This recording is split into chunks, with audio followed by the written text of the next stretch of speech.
Protestors have taken to the streets in Kyrgyzstan's city of Talas today over rising energy prices and government policies. Live now to our correspondent Stories.flv, she's across this story for us tonight. Stacey, we've been receiving conflicting reports all day, haven't we, from Kyrgyzstan. What have you got for us now tonight? Where analysts are saying that this is just the beginning of the mass protest. And if that's true, and if the opposition continues to pick up momentum, it's going to be a very difficult presidency for Kiev, because the opposition isn't just looking to change the way they think government should be run. They're looking to change the leadership from the very top. So here's what happened in the beginning of the day.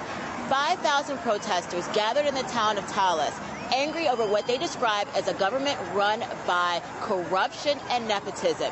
So they stormed the streets, and that protest in the streets spilled over into a government building where the opposition, who are demanding the president to step down, they took control of that building and also took a hostage, the governor of that region. The protest then shifted on to a police station, and that's where police shot rubber bullets and tear gas at protesters. Now, the government, the interior minister, is saying that everything now is under control, that they acknowledge that there was a tug of war over this government building, but say that now everything is under control, that the city is under control. And but this is unclear. This hasn't been confirmed because, as I said, there's been a tug of war in the reports over this government building. But here's more of how an opposition leader described the day's events.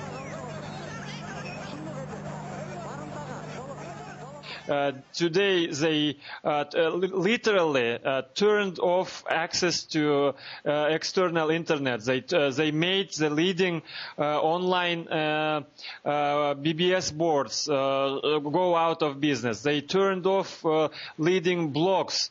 So they understand that this is the final battle, and they're using all means. Now, that was an opposition member talking about the events that happened today. And analysts are saying that this is most likely going to be the beginning of a long battle in that city in that country over who can take control. Protests are expected to start up again tomorrow on the 7th early. Now, Kyrgyzstan, Stacey, recently marked 5 years, didn't it, since that so-called tulip revolution, which swept President Kyrgyz to power. How much power does he really have these days, though?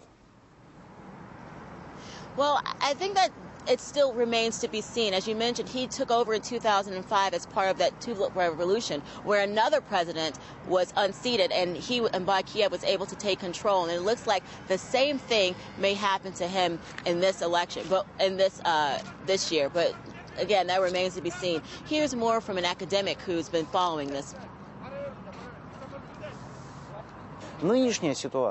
These events only resemble the 2005 tulip revolution in external signs and causes. The reasons for the current disturbances are significant corruption, the economic troubles of the Kyrgyz people, and because President Bakiyev's clan occupy all the leading posts in the country. I'm sure that Bakiyev is going to use force. He's not Akayev, his predecessor. He won't give up his power as easily. Blood is going to be spilled. Well, those protests are expected to take place again tomorrow, Kevin. Yeah, OK, we heard some grim words there from that person giving us some comment, didn't we?